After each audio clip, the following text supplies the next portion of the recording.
Hello, everyone, and welcome to this Sustainable Activism Webinar. My name's Lisa. I'm your host, and I work for In Defense of Animals. And our Sustainable Activism campaign is all about providing emotional and also spiritual tools for animal activists.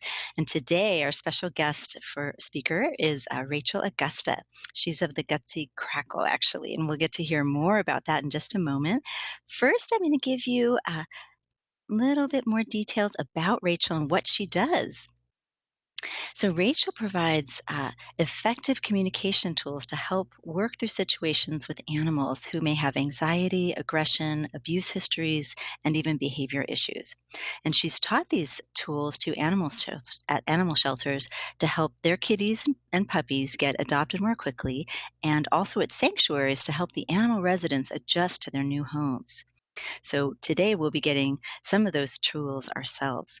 So Rachel is the founder of the Gutsy Crackle, and she helps animals that are sick, injured, diseased, or traumatized whose guardians are looking for a miracle. She is an energetic practitioner for all animals, including people. She's professionally trained and certified in healing touch for humans, healing touch for animals, and Reiki. Rachel is also an activist for various causes, including animal rights, human rights, and environmentalism. Rachel was interviewed by the New York Times, CNN, BBC, and was on the cover of People magazine in July of 2015 for her activism. So we're very honored to have Rachel here with us today. Um, so thank you for joining us, Rachel. Thank you for having me. This is awesome. It's good to be here again. Wonderful. Well, today we have a whole group of people who've joined us to participate in the webinar. And just for those people who are new, who have just tuned in, if you could keep your webcams and videos and also your audio off just during the presentation part of the webinar. Afterwards, we'll do a Q&A and invite people to share their screens and to speak with Rachel directly, which will be really exciting. Meanwhile, you're welcome to use the chat box. I'll be monitoring that, and so we'll be able to have a lively discussion that way too. So thanks again, Rachel. We're ready for you. I guess you could take it away. Great, thank you. So I just want to quickly share with everybody just a little bit about who I am and how I got here. But before I do that, I want to just celebrate with everyone the news that we heard today about Anita being dismissed with her charges. And I think that's a reason for everyone to celebrate. And if you're on this call, we're all, cheering. I'm sure we were all cheering today when we heard the news. So I want to put that out there. And it's so perfectly timed with what we're going to be talking about today, with her reaching out and showing some love to the pigs. So about 3-4 years ago, I was standing at the airport waiting to board an American Airlines flight, and the flight attendants announced that they were going to be boarding families with small children and strollers first. I proudly marched to the front of the line with my stroller and my 18-year-old Norwegian forest cat, Holly. Um, Everyone on the plane, passengers and flight attendants, were all mesmerized by how cool, calm, and collected Holly was. Not a peep from her, not during the boarding process or during the flight itself. And the flight attendants, except actually when they came around with the food cart and she decided she wanted the $5 snack pack. So the flight attendants said, "We've never seen a cat fly in a plane that has been so calm. And in fact, she's the best child we've ever had on this plane, human or not. We want to give her a set of pilot wings." So they did. And they gave Holly a set of pilot wings, but it wasn't, things always weren't always that way. In fact, a year previous, Holly had been diagnosed with hyperthyroidism, which is a disease that requires a lot of veterinary care, a lot of needles, poking blood, constantly trying to see if their blood levels for liver and kidney disease is, where it needs to be. These veterinary visits were so stressful that the vet a lot of times just couldn't even get blood from Holly because she was so stressed out and so freaked out. And my responses were just as traumatic, because I could see my little furry family member freaking out, and it was really hard on me. And it got worse and worse to where they were restraining her and muzzling her and holding her down to the point of it just being, it almost seemed abusive. And, they were asking me to leave the room, and I really didn't know what to do. It just got worse and worse and worse. And then she was diagnosed with a really aggressive form of cancer. So my very, very sick cat now was scared to death of vets and of me. She was scared to death of me because I was the person who was taking her to go, have the blood test. So while she was really sick, now she no longer wanted anything to do with me, which was really devastating. And I want to say that Western medicine, we all know somebody who's been saved in a hospital and thank God they're there. But there's gaps in the system, and especially with our non-human friends. And so I decided to step up and be a mama bear. And so I educated myself. I ended up becoming certified in healing touch for animals, Reiki. I was doing whatever I could to try and help assist her through this process. And in that, I learned how my responses and what I was thinking and what I was saying was crucial to Holly's happiness and to her peace of mind.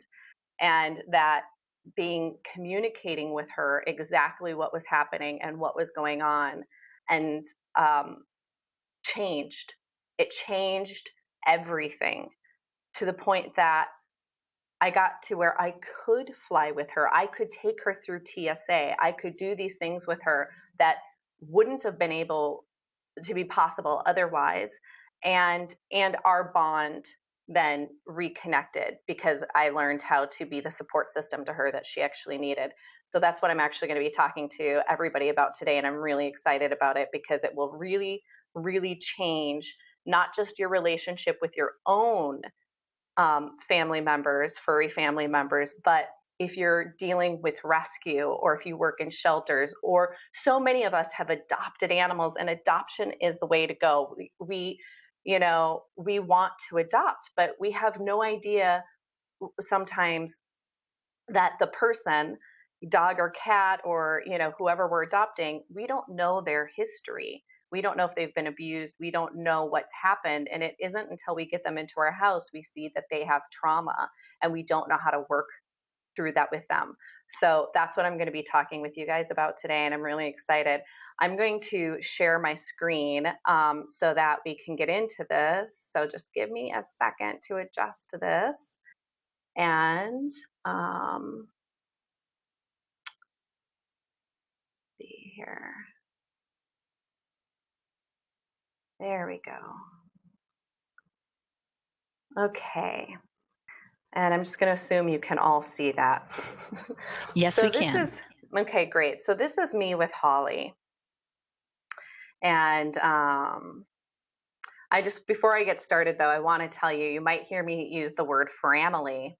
And this is one of my missions in life, is to start bringing this term into every household who has furry families. Fur plus family equals family.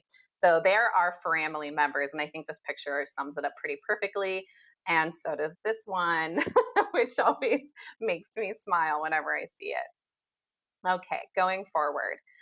So, did you know you can call your dog on the phone? No, just kidding. You can't really. You don't need phones to talk to our furry family members, to our family members, or to any animals.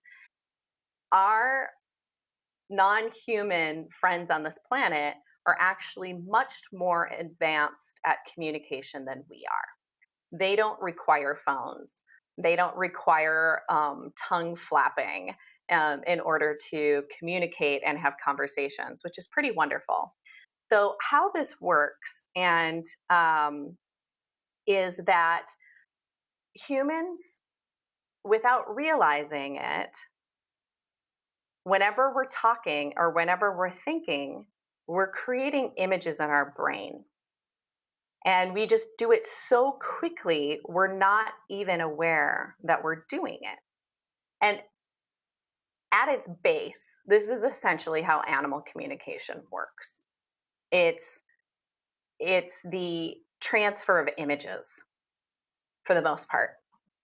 And so if you understand this on a very simple level, that every single time you are talking or thinking, your brain is creating images.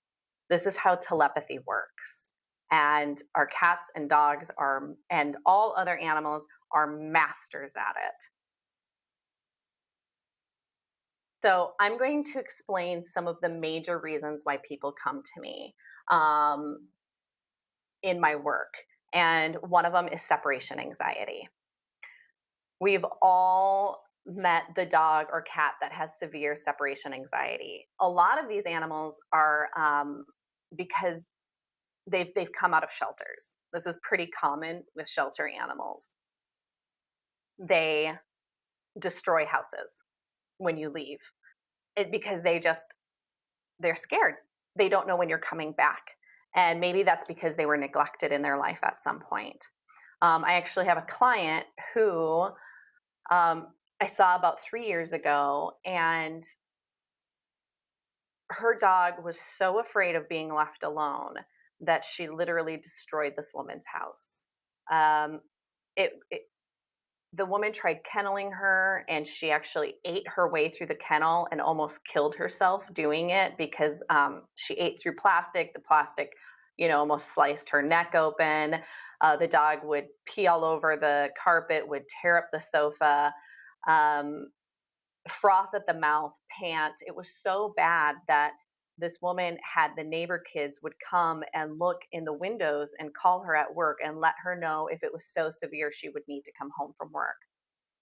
One day, the day she decided to call me, she was at work thinking, oh my gosh, I hope she doesn't tear down the curtains. I hope she doesn't tear down the curtains. I hope she doesn't tear down the curtains. And when she came home, she found the curtains torn down. That was her breaking point.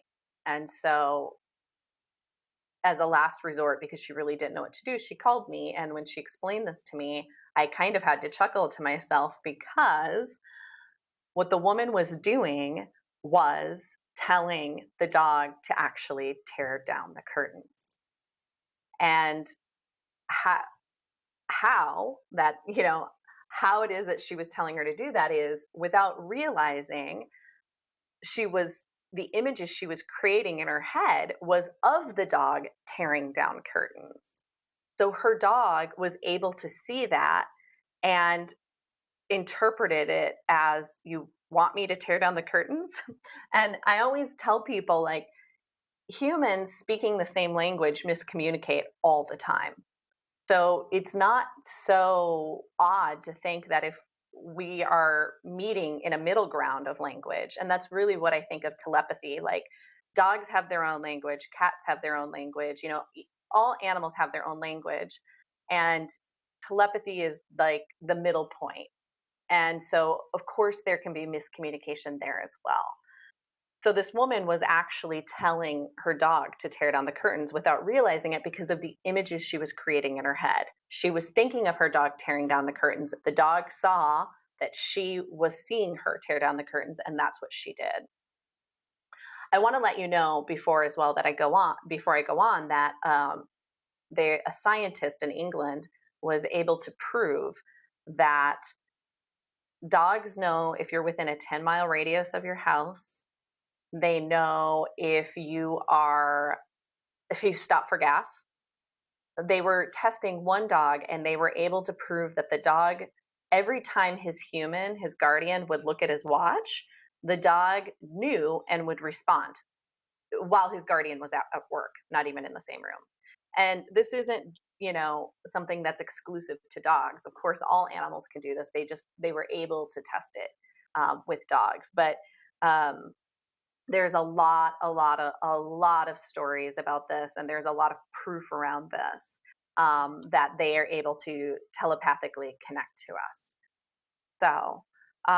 So often, and what I want to do in this webinar is, and what I do is I help coach people to change the way they think. So when people call me, they're calling me because their dog has separation anxiety and the dog needs help. And yes, that is true, but that's half of the work. The other half of the work is retraining your brains, retraining the brain of the person who lives with the dog that has separation anxiety. Because often before they leave the house, they're thinking, the human is thinking, I hope they're okay. What if they freak out? What if I'm going to be gone for 5 hours? Are they going to be okay? And we have to retrain ourselves. If you live with a dog that has separation anxiety, or cat, or an animal that has separation anxiety, or if you know somebody who lives with an animal that has separation anxiety, you have to retrain the way you think. It's imperative. You won't be able to solve the problem, actually, unless the human is able to retrain the way they think about this. So my tips for this, and what I teach my clients for separation anxiety, you have to explain that you have to leave the house and that you can't bring them along. Tell them the hours you'll be gone. So for example, I'm going to be gone from 9 a.m. to 5 p.m. Give an estimate of the amount of hours. That's roughly 8 hours. Tell them you'll think about them while you're away, and then do actually think about them while you're gone. So what this is doing is it's creating new images in your head to show them. And people often kind of laugh when I say tell them the exact hours. Truthfully, I don't know how this works. I don't know how your dog can read a clock. I don't know how your cat or your companion animals can read clocks, but they can, and they do. So it requires trust. So what that would sound like is, I have to go to work and I can't bring you with me because they won't allow dogs to come. I'm going to be gone from 9 to 5. That's roughly 8 hours. I'm going to think about you and send you love while I'm gone. And then do.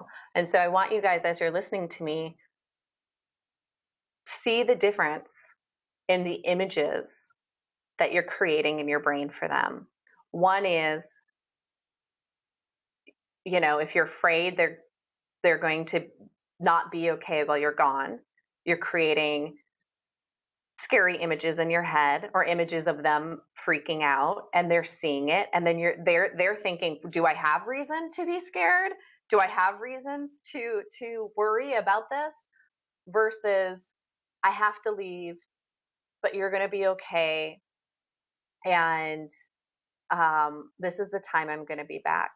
And when I say think about them while you're gone, really, really do. I can't stress that enough. They will feel it. If you close your eyes and see them in your brain, in your mind's eye, and send them a heart, heart shape, a heart bump, then just say, I love you. I'm sending this to you. I know you're fine. I'll be back in 2 hours. They will feel it. I also want to share with you that, so what I'm talking about is, don't speak in negatives. Animals don't speak in negatives. And what that means is, don't say, oh my gosh, I'm so worried. Are you going to be okay while I'm gone? Instead, say, you're going to be fine. You're safe. I love you. This is true with human children as well. There's books written about this. Human children don't speak in negatives. So, if you have human kids in the house and you say, please don't trash the house, they're going to trash the house. If you say, I love it when you wash the dishes after you eat, they will wash the dishes after they eat, for the most part. It's the same concept, the same theory. And it's not that I'm saying our non-human animals are, kids, even if they are kids. It's that the images you create in your brain is what they are reading. I just want to be clear on that. So another reason why people come to me is for grief, when their animals are sad. Now, this is a picture of a client of mine. Up in the upper right-hand corner, you'll see he has a full coat of hair. And just below that, you'll see a picture of his neck. It's a close-up of his neck, and you'll see almost all of his fur is gone.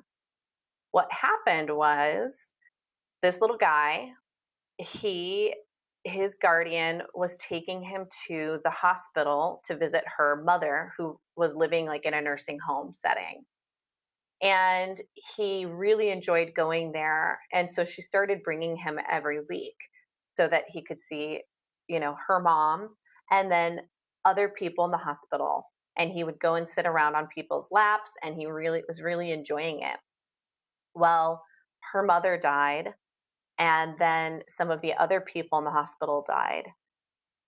And the grief and sadness of the death of the people that he loved visiting caused him to have alopecia, which is an autoimmune disease that causes you to lose all of your hair or fur.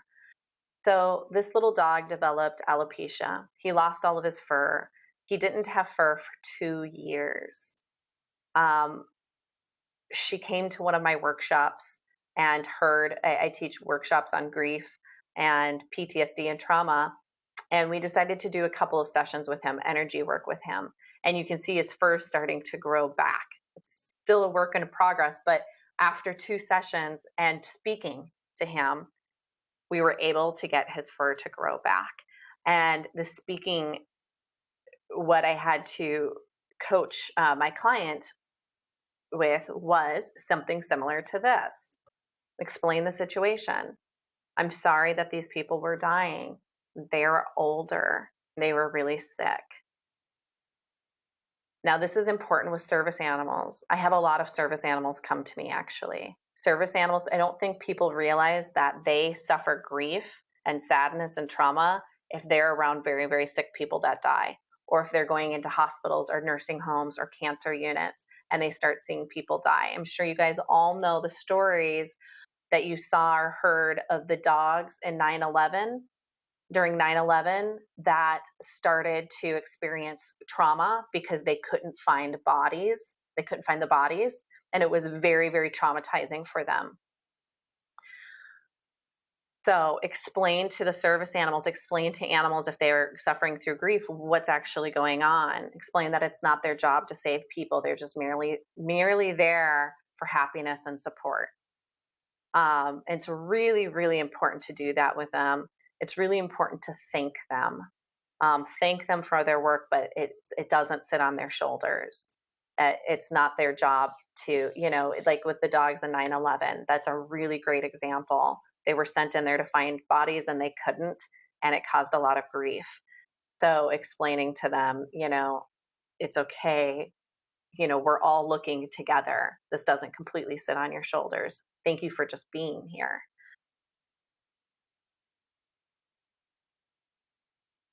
Destruction. So a lot of animals end up in shelters because of this reason. Or you get them, they'll be adopted from the shelter, and then they have behavioral issues and they end up going back to the shelter because of it.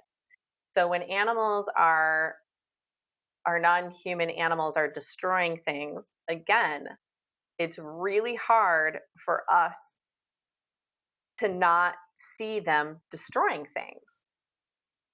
Please don't tear up the couch, or our language, don't tear up the couch.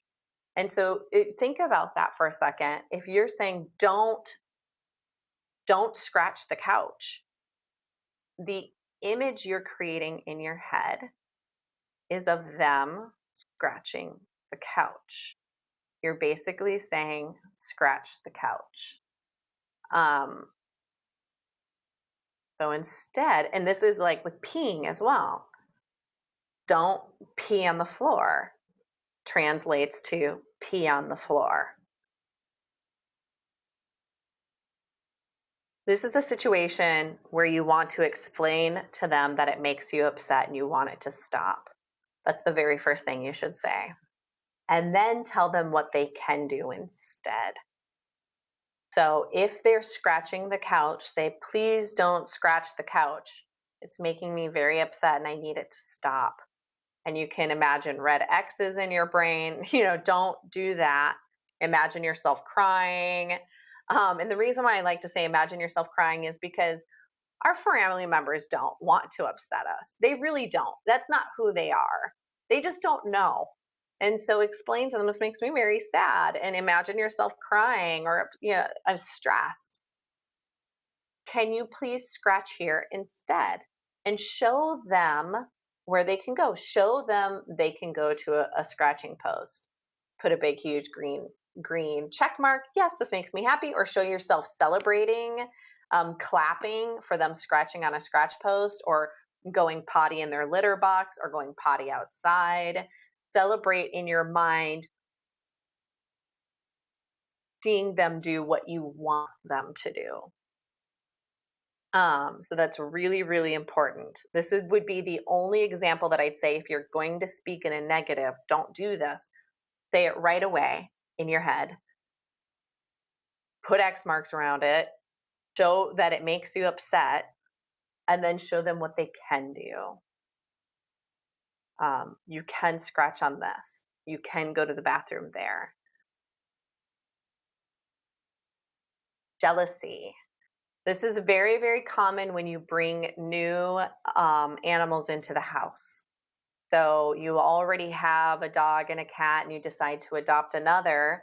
You bring someone new into the house, it offsets the rhythm of the house, and all of a sudden your animals aren't getting along, or they start destroying things, or they start doing things that are just not typical to how they normally behave.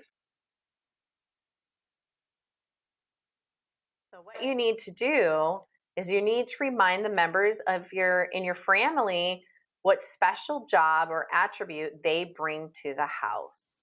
What's their purpose? What are they really good at? And, if you think about your family members, they're all good at different things. Some of them are maybe your guardians. Maybe they're your watchdog, watch cat. Maybe they are your creative muse. Maybe they bring happiness and joy and they make you laugh. Maybe they just are very calming and they bring comfort. And so if you're trying to integrate animals together and behavior starts to appear and you can tell it's out of jealousy, or things just they're off, your animals are confused as to what their roles are in the house because there's been an upset. So spend time telling each person. I like to refer to animals as people because that's what they are in my mind. Refer to each person, tell each person what they do. You're really, really great at comforting me. That's your job in this house. You're a really great comforter. You comfort everyone. I love that about you. And you, pointing to the next, animal in your house, you are really, really funny. You always make me laugh. You're really good at that. That's a really good job for you. And you can look at the third animal and say, and your job is to tell on everybody. We all know the dog or cat that is the snitch, essentially. You're the snitch. You're really good at telling me when everyone's doing something wrong. Or they're up to no good. That's your job. And what this does is it reminds them that they all have a special place in this house, and there's no reason to be jealous. They're all doing different things. And it's really, really helpful. Okay. Wildlife rescue. So this is actually a picture of me that was taken a few years ago by an activist, Sarah Jane Hart. I was giving her a tour of Minneapolis, and I was showing her a dam. And as we came upon the dam, it was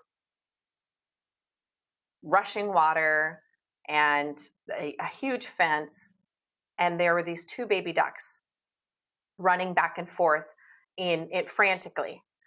They somehow got separated from their mother, would never have been able to get back to the mainland, and they were standing on a ledge overlooking a dam. And as we were approaching, we saw it, we're like, what is this? Oh my gosh, there's two baby ducks, like maybe a day old, 2 days old, very, very young. And one of them frantically ran off the ledge and jumped into the dam and drowned immediately. And it was really horrifying. And at that moment, without realizing, I jumped the fence, lunged over the fence. I have no idea where I get the superhuman powers to do that, but I guess that's what adrenaline is for. I jumped over, was walking down the ledge, and people, around were standing, screaming, don't, you'll die, you'll die. And I knew I had to get to that little baby duck, but I also knew that I had to calm myself. I knew that I had to create safe images in my head to let this little duck know that I was safety, that I was refuge, that I wasn't going to harm him or her in any way, which can be very difficult to do when you're stressed and, fighting fight or flight yourself. And so we were standing on this dangerous ledge near this dam. And I remembered closing my eyes, and I had a bag, a shoulder sling, and I bent over, and in my mind's eye, I saw the baby run to me into my hands and safely put him in my bag. And within seconds, that's what he did. And I know it's because I visualized to him what him or her, what my intent was. And had I gone into that situation really, really stressed and afraid, or, I have no idea what sort of images I would have been creating in my head. Maybe him falling, anything dangerous. I don't think the duck would have come to me as quickly as they did. It was immediate. Him or her, they immediately knew I was there to save them. And it's because I created that image in my head. So I know there's activists here, activists listening. I'm going to give more examples, but practice this. Whenever you're going into a rescue, practice showing what your intent is. Show them your intent, let them know they're safe. You can even visualize what your whole plan is if you need to. For example, like with that baby duck, I showed them, I want you to come into my hands. I want to put you in my bag so that I can take you back up to safety. And so that's what I did. And I have this picture here of this koala here that had gone through a forest fire. I think this is a really great example, this picture, in a situation where someone's destitute. This koala was destitute, dehydrated, possibly burned, and showing in your mind, I'm going to give you water. I'm here to help you.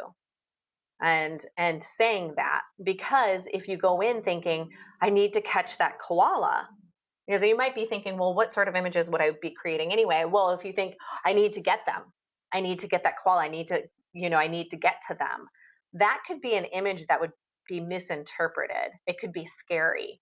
They're already traumatized. There's something already happening. They maybe have already lost family members, like with the little duck.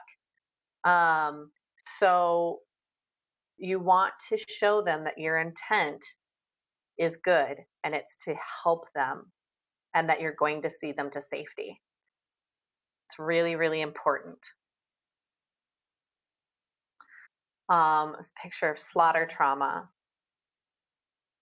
Animals that have been rescued from slaughterhouses, or just, God knows how they've gotten rescued or out of there, but they have. This is another really great example. When you rescue them from slaughter, again, show them your intent. They don't know who you are. I mean, we know that we're good people, but they don't know that we're good people. And they've had maybe a lifetime of humans being horrible to them. So show them your intent in your head.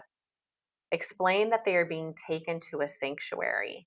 In your mind, show them what that looks like. Grassy fields, friends. They're going to have other animals that they'll be able to play. Tell them that you're committed to their happiness. Explain that they'll be safe. The images that you're creating when you say those things are positive images that are going to let them know that you're not just another human that's going to exploit them, hurt them, abuse them, possibly murder them. This is actually a picture of Shua. He's a little rooster that was rescued from he was going to be used in a religious sacrifice. And he now lives at Rooster Redemption in Minnesota. And this little guy gets to ride around in his guardian at the rescue, his guardian's robe, and he's very, very sweet. But because he had this sort of history, the woman, Melanie Jacobs, her and her husband, who run Rooster Redemption, we've done a lot of training with each other, talking about how to change the images in your head. The other thing that's really important, so when you do rescue animals out of slaughter and put them in sanctuaries, it's really, really, really important to not retell their horrible stories in front of them. Because what you're doing is you're making them relive it. And so this sanctuary, there's another sanctuary in Wisconsin, Soul Space. They've both of those sanctuaries have jumped into classes that I've had because they've realized the importance of not retelling the story. There's a sanctuary in Washington called Pig's Peace, and Judy, the woman who runs it, I was at Pig's Peace Sanctuary last year, and she has a pig that's paralyzed. And she asked everyone there, please do not pity this pig. If you do, you're going to hurt her feelings and she's not going to want to be a part of this tour or approach you in any way. So don't pity her at all because she can't walk. It will be very ill received. When Judy from Pig's Peace Sanctuary said that, I was like, oh my gosh, she gets it. She gets it. Because what they see is us pitying them. And you know, we wouldn't want to be pitied either. Additionally, we wouldn't want our horror stories to be retold to strangers over and over and over again. You know, if you think of survivors of rape, would a survivor of rape want you telling their story to the world for them over and over and over and making them relive it? The answer to that is no, they would not. So it's really important to do that with animals that have been rescued and are living in sanctuary, to not retell their story, because what you're making them do is you're making them relive it. And if you're telling the story, you're creating images in your head, and then everyone else that you're telling the story to is also creating those images, and it's being read by the animals. So once you have them rescued, it's a new life. They get a new life, and you don't need to make them relive that horror over and over and over again. It will make it hard for them to heal. You will keep them in a state of trauma. In fact, a client of mine, her dog, she was walking two dogs, and one of them, they were both little, one of them was killed by another dog while she was walking them. And the little dog, the one dog who survived, had fear of going out on walks, obviously. But what made it worse was this woman, and she didn't know, but what she was doing is she kept retelling the story whenever she'd go on the walk. She'd tell the story to everyone. Oh, he's afraid, but you know, that's because a year ago his brother was killed by another dog. And what she did was she took his trauma and she escalated it by about 1,000,000. So what we had to do is train her to stop telling the story, to stop thinking about it. And that's how we were able to pull her dog out of trauma so that he could go on walks again and it not be a traumatic experience for him. Natural disaster trauma. So I'm going to talk about Hurricane Katrina. There's been a lot of them, but this is a great example. Animals that were displaced. They got lost from their families, cats and dogs and all sorts of different animals. A lot of the animals made it back to their homes, and they were reunited with their families. And when these families got their animals back, they were like, yes, this is our dog, but this is not our dog. And that was a huge eye opener for a lot of people who work with animals, that they experience trauma just like we do. And it's scary for them as well. So if you're in a situation where maybe you are going into these natural disaster areas and helping to rescue, humans and non-human animals, really, really make a strong effort to let the, dogs, cats, or other non-human animals know that you're there to help them find their forever home, their family. You're there to reunite them. Oops, that slide got lost. So for example, in a situation like this, you know, if you were pulling a dog out, you would explain to them, I'm here to help you. And, instead of thinking, oh no, we're not going to be able to find their family. Oh no, what if their family is dead?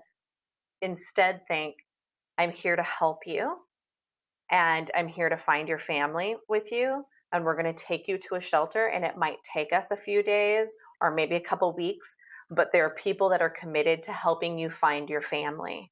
That's what we're going to do. This is what happened. This is why I'm bringing you here. Okay. Neglect and abuse. It's such a sad picture. Um, so for animals that have been rescued from neglect and abuse, again, show them your intent. I think this is a great picture. Again, you think of all the animals that have maybe been starved out, and then they're afraid of you. They're afraid to eat with you. They're afraid to eat from you. Who knows how food was used? Was it, were they given food to be exploited further? And just showing your intent. I want you to eat this because I'm here to help you. And this is how you're going to heal and get stronger and better. Again, explain that they're going to be taken to a sanctuary or rescue. You're there to help them go somewhere safe where they'll be able to sleep and eat and regain their strength. Tell them that you're committed to their happiness. Explain that they'll be safe and have patience. The reason why I tell you, these are good things to think, of course you can say something else. Just make sure you keep it positive, because it would be hard in a situation like this to not be looking at the dog and thinking, oh my gosh, all your ribs. Oh my gosh, you have this horrible skin condition. Oh my gosh, who starved you? Who did this to you? And the images will be further destructive to the animal you're trying to save. So whatever your thoughts are, keep them in the positive. Let them know your intent. Let them know that you're there to help them and make sure that they're happy and that they have a better life going forward. Shelters. Okay, so shelters are a really great example of how we project really negative images on animals. I was working in a shelter, and they had cats and dogs living there. It was a no-kill shelter. It is a no-kill shelter. So they had cats and dogs that had been there for like 8 or 9 years. And as they were walking me through the shelter, they were saying things like, this is a lifer. This person will be, this cat will be here her whole life. No one's going to want her or adopt her because she's really aggressive. This cat was severely abused by their humans. This dog, he's out of control. Nobody's going to want him because he's just too high energy, and we'll never be able to get him adopted. I let them do that the first time I was there because I wanted to see how much that was being said about all the animals. And it was being said about a lot of the animals there, because a lot of no-kill shelters end up getting the animals that are really hard to adopt from other shelters.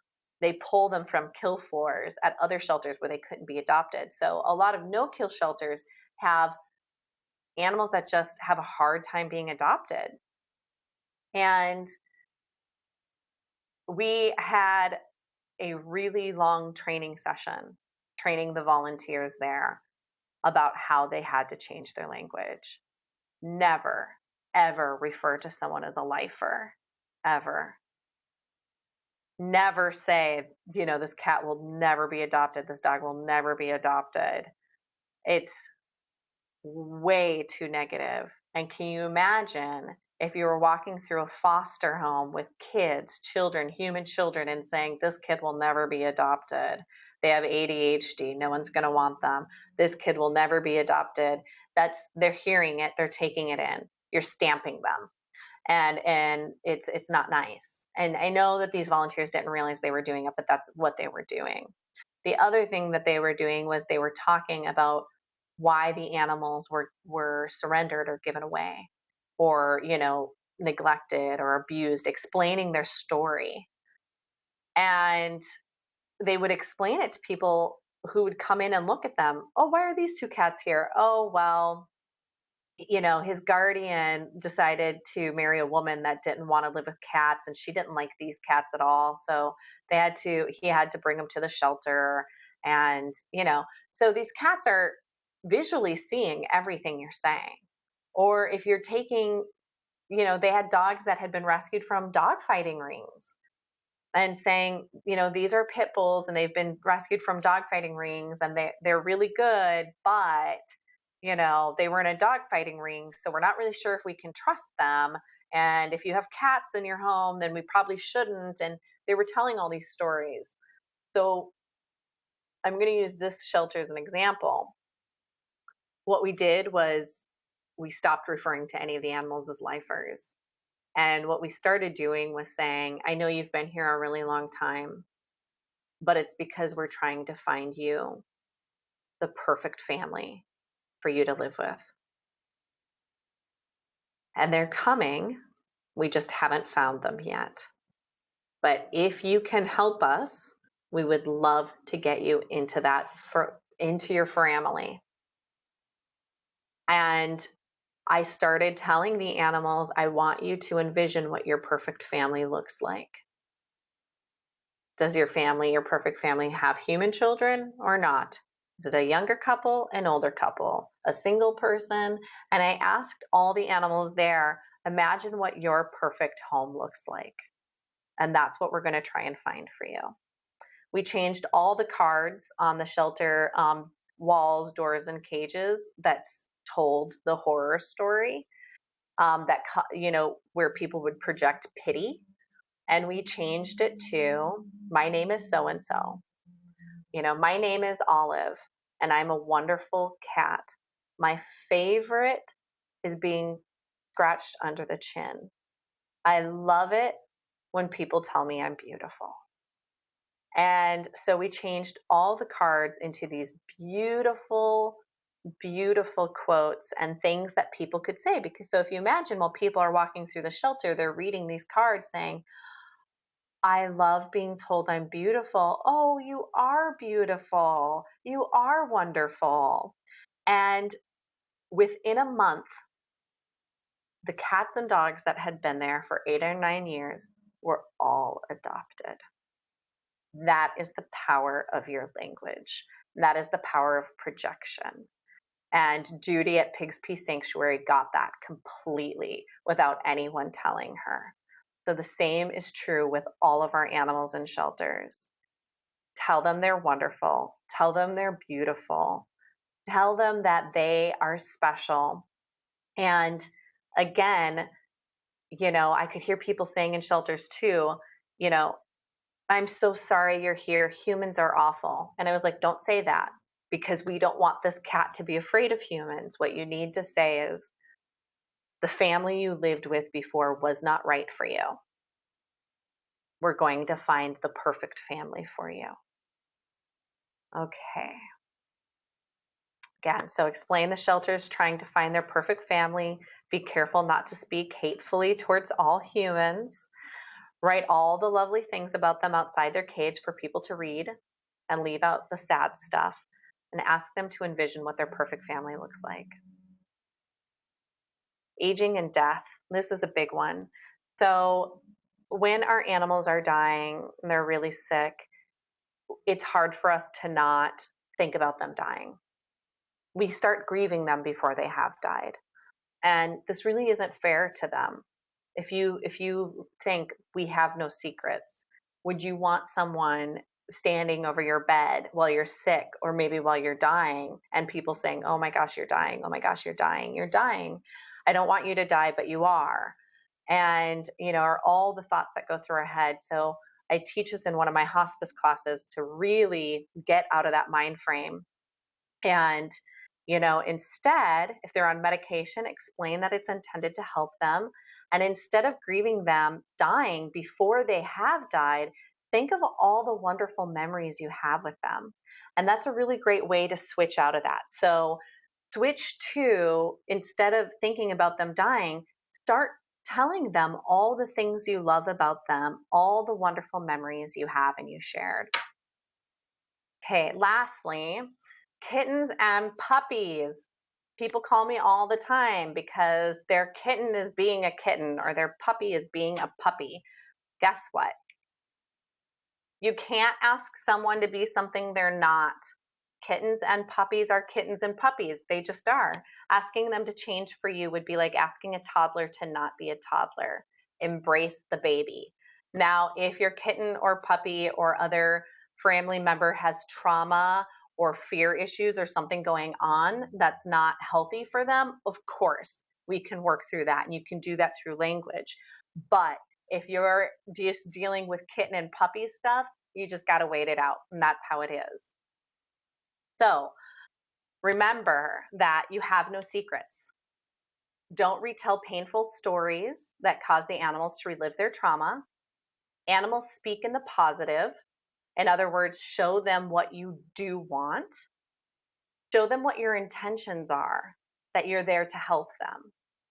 Because left unchecked, emotionally draining episodes may be at the root of fatigue, anger, restlessness, and a weakened immune response. So I've created an audio track that is intended for healing and through words. And there's nothing like this in the world. I checked. This is the only audio track that was specifically created for our non-human animal friends, where I'm speaking to them and meditating with them. And you can get it for free if you want by texting the word meow to 444-999.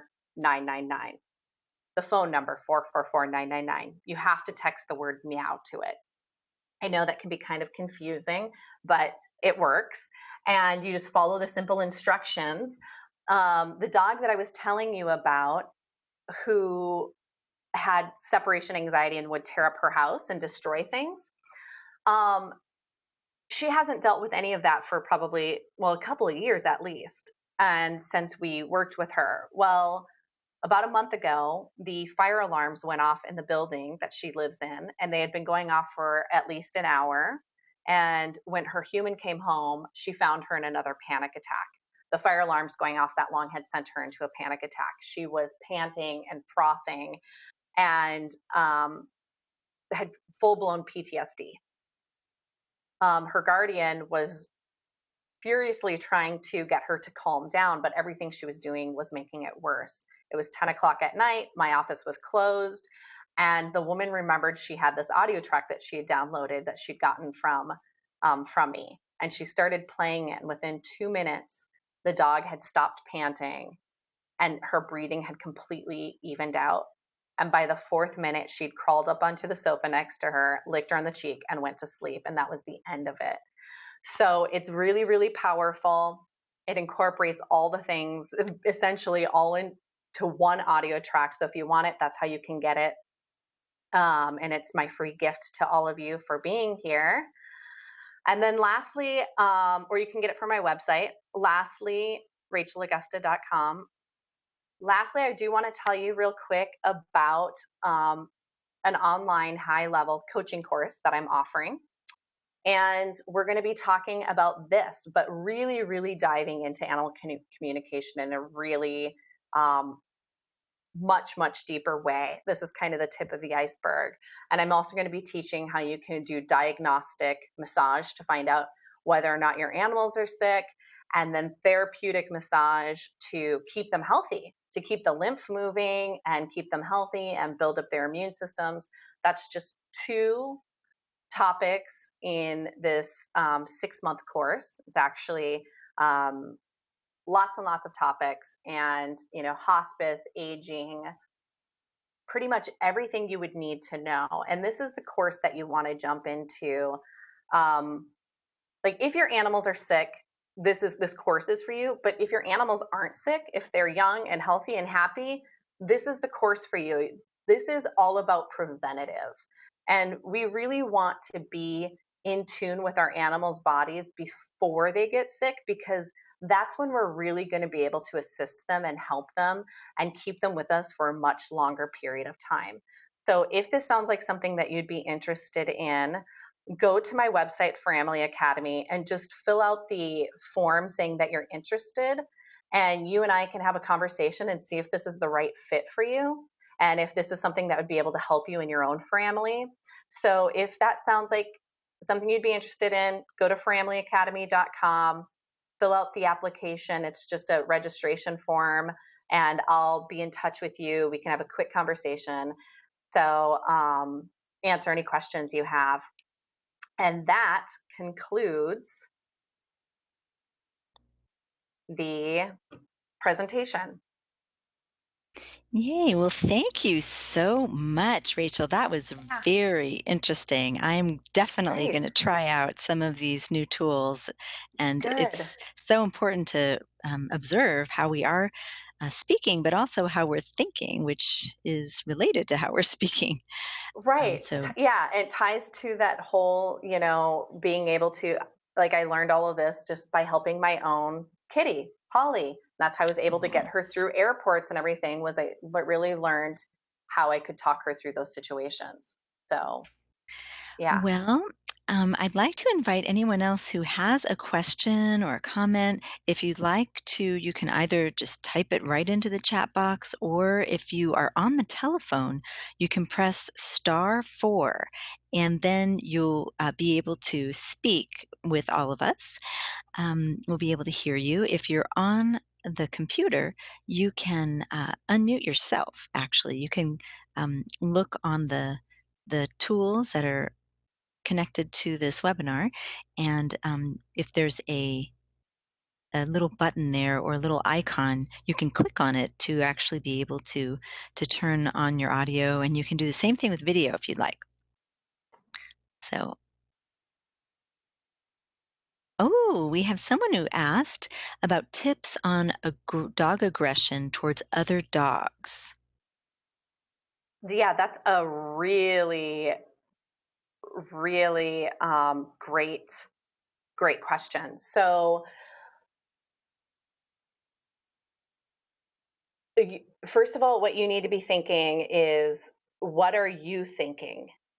Like, and it's hard because a lot of times when you have a dog that has aggressively attacked other dogs, you have in your mind that they're going to attack other dogs. So you have to retrain yourself um, to think, this is going to be a calm situation. We're all going to get along. And that might be a situation where you have to tell them right ahead, like, this makes me very upset. This is really hard. You're stressing me out, and I can't deal with it. This is very, very hard for me. What I want for you to do is get along, to be gentle. I need you to be gentle with everyone, and explaining to them in your mind how you see this playing out, how you see this. Now, if your dog um, was rescued, or had something really traumatic happen, they might require more work. They might require someone coming in and helping, someone like me. But for the most part, if you can retrain your own brain, they're going to see it and know that that's how you want them to be. Because again, the misunderstanding of what I just saw a cattail on Lisa's screen. I love it when cats come in and like hide behind the camera and, you know, do bunny ears. And so you're in aggressive dogs, it takes a lot of work because we carry so much fear around it because we don't want our dogs to hurt someone else, to hurt another dog. So you really have to see in your mind's eye how you want them to be. I just did this with a woman who has a German Shepherd. When she'd open the door, the German Shepherd would lunge out the door and run towards the fence and start snapping at people. And I asked her, okay, what are you thinking when you open the door and you let the dog out? And she's like, I'm thinking, oh my gosh, I hope she doesn't go and attack anybody. Yeah, you have to retrain yourself. You're very gentle. And even saying it's okay to approach someone, but do it gently. It's okay if you want to walk the perimeter of the fence and be the guard dog, but do it gently. And so you have to do that with aggressive dogs as well. I hope that's helpful. Sometimes they take a little bit more work. It looks like also someone mentioned here they tried the meow, the text, and got access denied. So maybe there's any tips or something along those lines. That's it should work. If it's not, I don't know why it wouldn't be. You can go to my website. Maybe we can type that in, and you can get it directly from my website without doing it the text. So I'll just type that in here real quick. You can get it straight from the home page. There you go. Yeah, it worked for somebody else. So yeah, you just have to make sure you're typing in meow properly. That your phone's not auto-correcting it. The that spelling does, or anything like that. That happens. Yeah. And then one person commented that their dog doesn't like kids and he bites them. So she's doing, or she or he is doing their best to not think that he's going to, and yet he still does. He still lunges at children.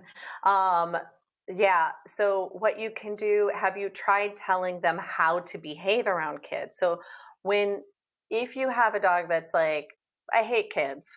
I hate your friends. I'm like, okay.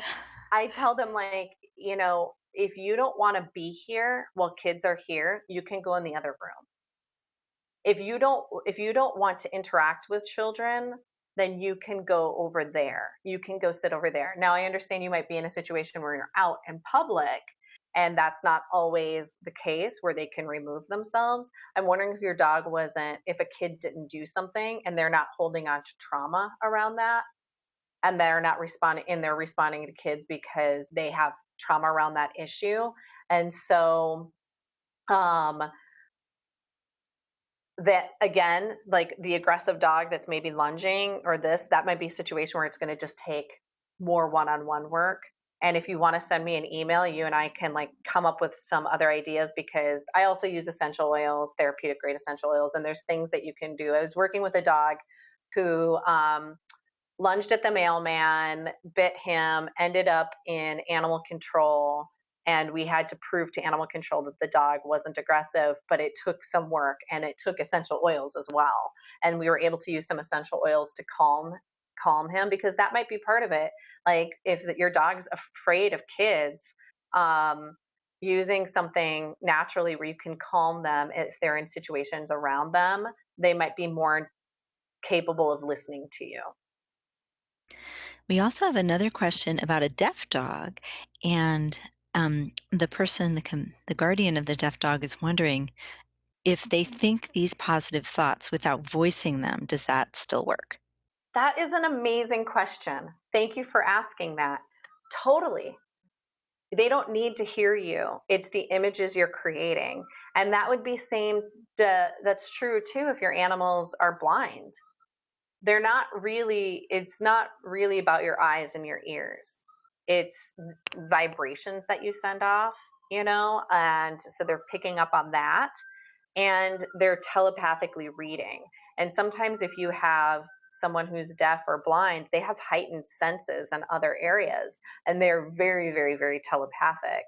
So yeah, that's a really great question. It doesn't matter if your dog is deaf or if your animals are deaf, they can still totally communicate telepathically. That's a Wow, great I like. question.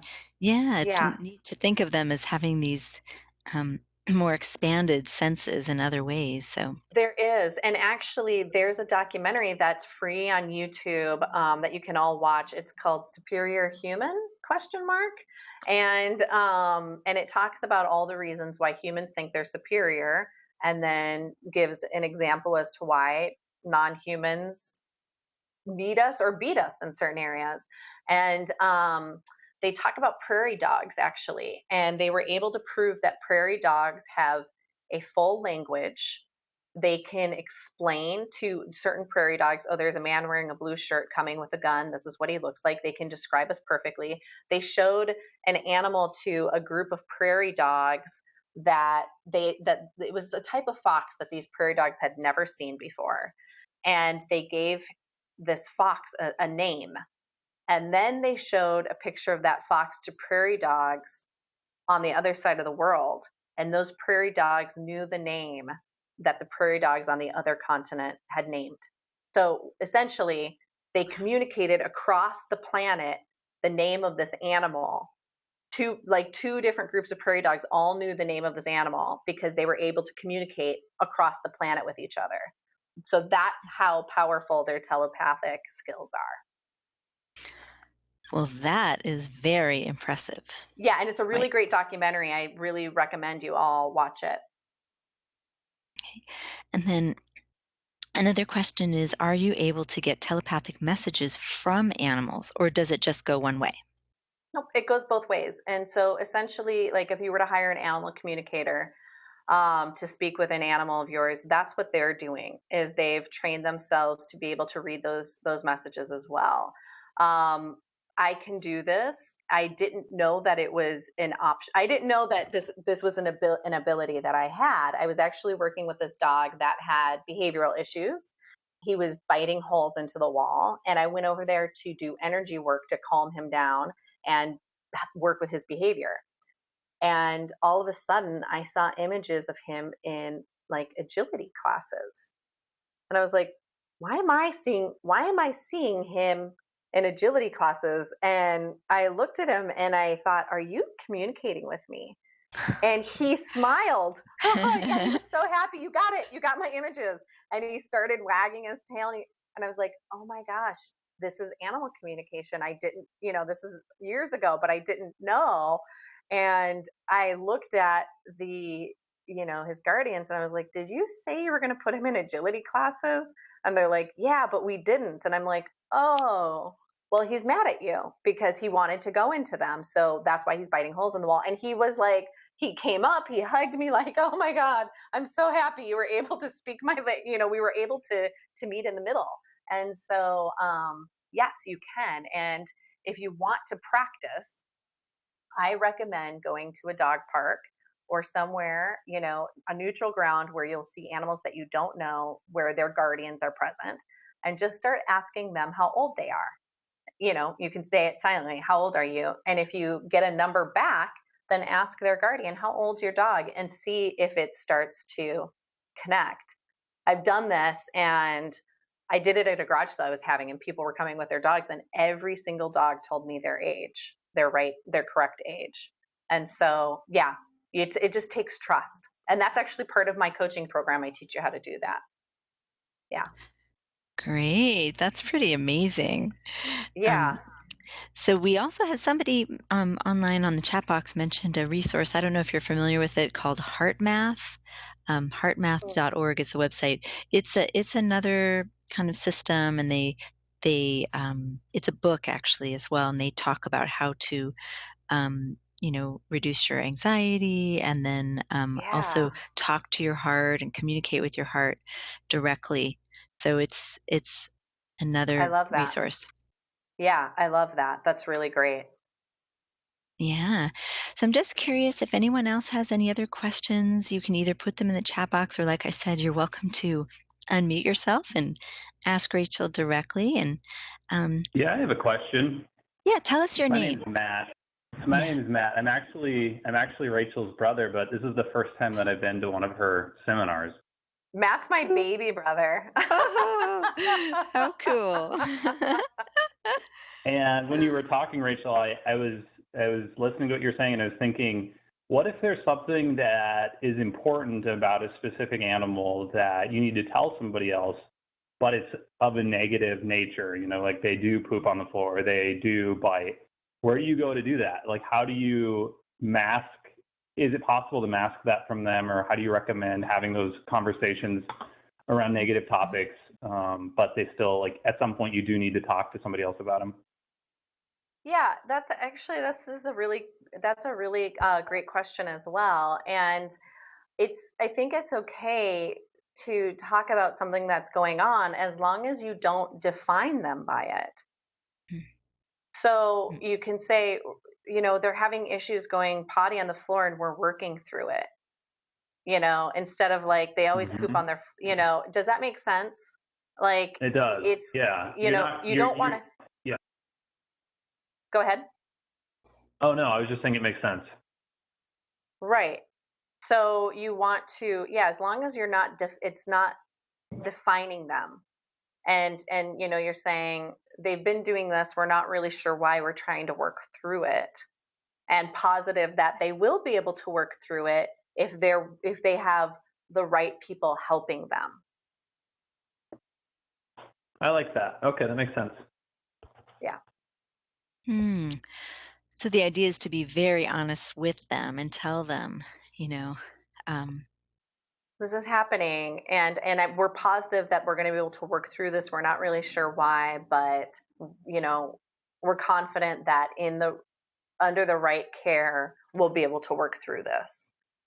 That's what and you think too, like in a lot of these situations, like if we were talking about a human child, like let's say an 8-year-old, if they were sitting present in the room, what sort of a conversation would we have around them?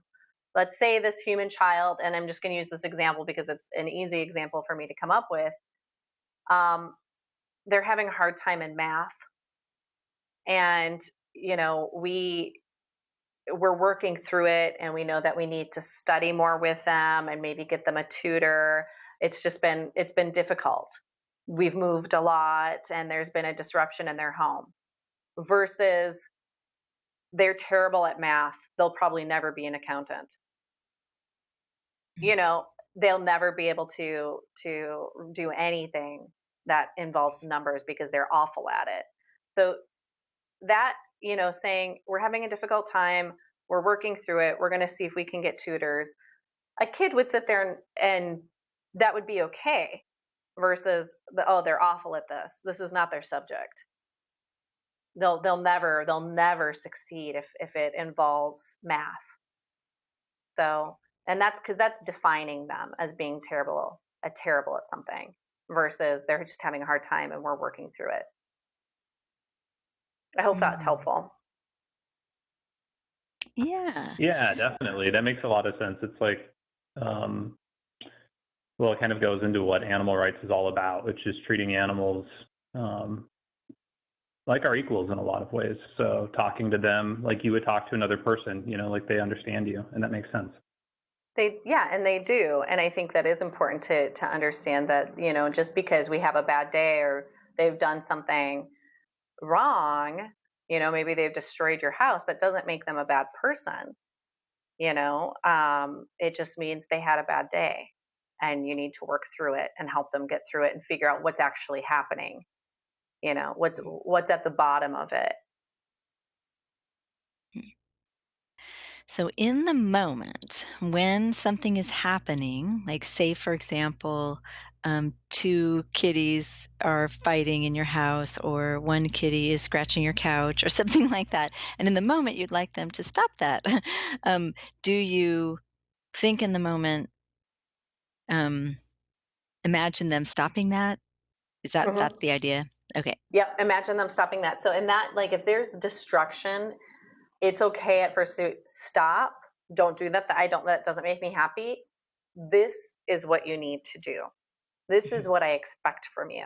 And that's true. That is the same that we would do with humans, right? Mm-hmm. So,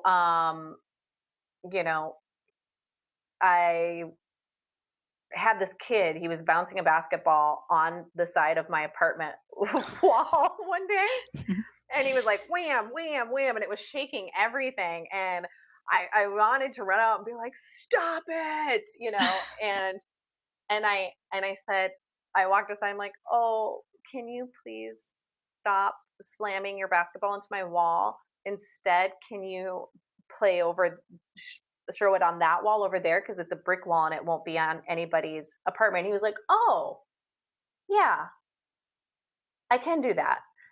I told him that I didn't like it, but this is what you can do.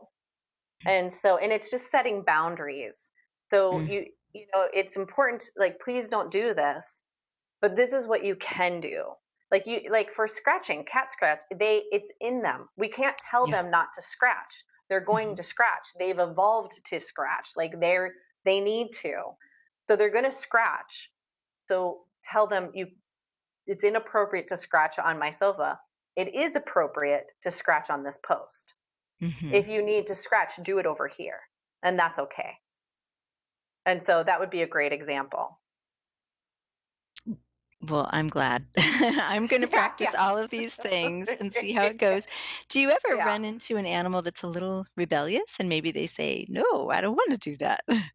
Yeah, actually, it's funny because I was speaking with another Healing Touch for Animals practitioner, and she has a little Jack Russell dog, and Jack Russells are super smart. And she put these, I mean, all animals are smart, but he was particularly, that sort of stubborn smart where they could work the system, and she did all this work with him, like, all the behavioral techniques that were taught. Nothing was working. Oh, I didn't tell you what he was doing. She had these velvet curtains, that brand new velvet curtains she hung in her house, and he started peeing on them. And so she started doing behavioral modifications, like just everything you could imagine, and he wouldn't stop. And so finally, and she even like pee outside and all this stuff. And then finally what she said to him was, it's just weird that you're peeing in here on my curtains, because your pee is like liquid gold.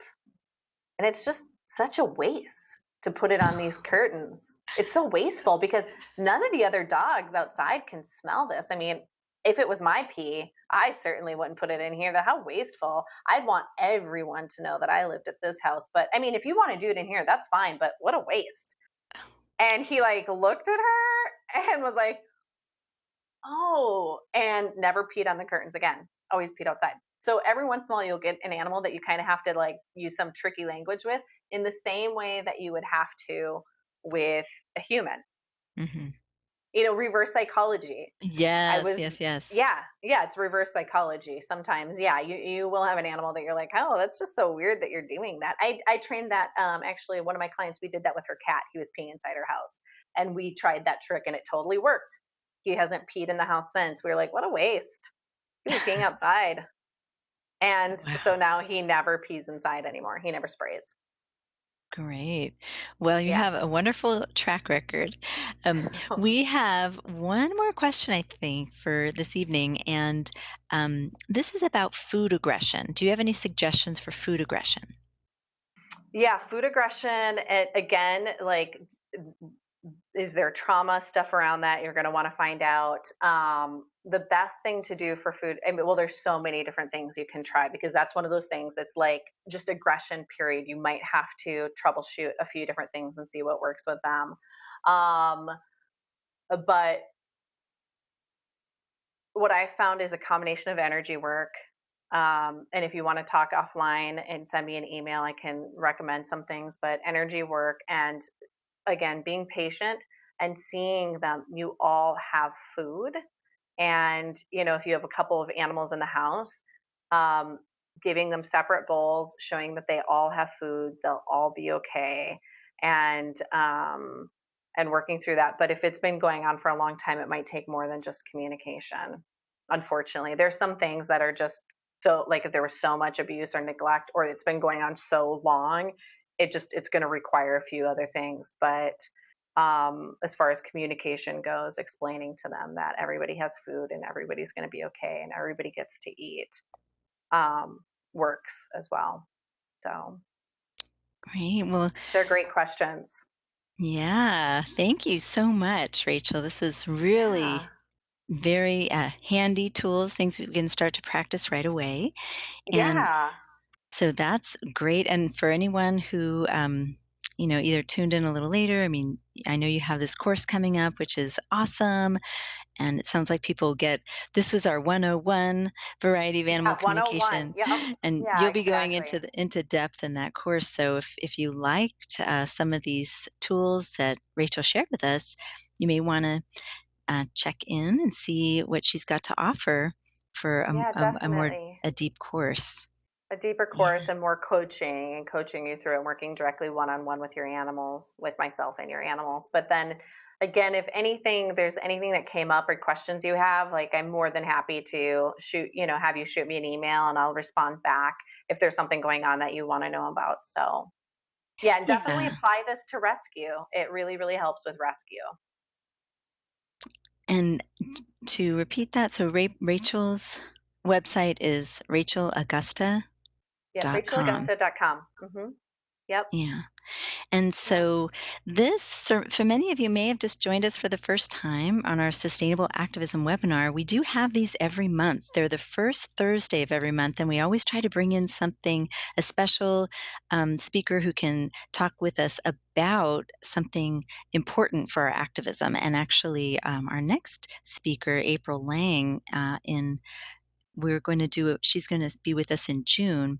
She's going to talk about, she wrote a book called Animal Persuasion, and it has to do with how to manage our emotions as activists in the animal rights movement. So that will be a really helpful webinar to tune into.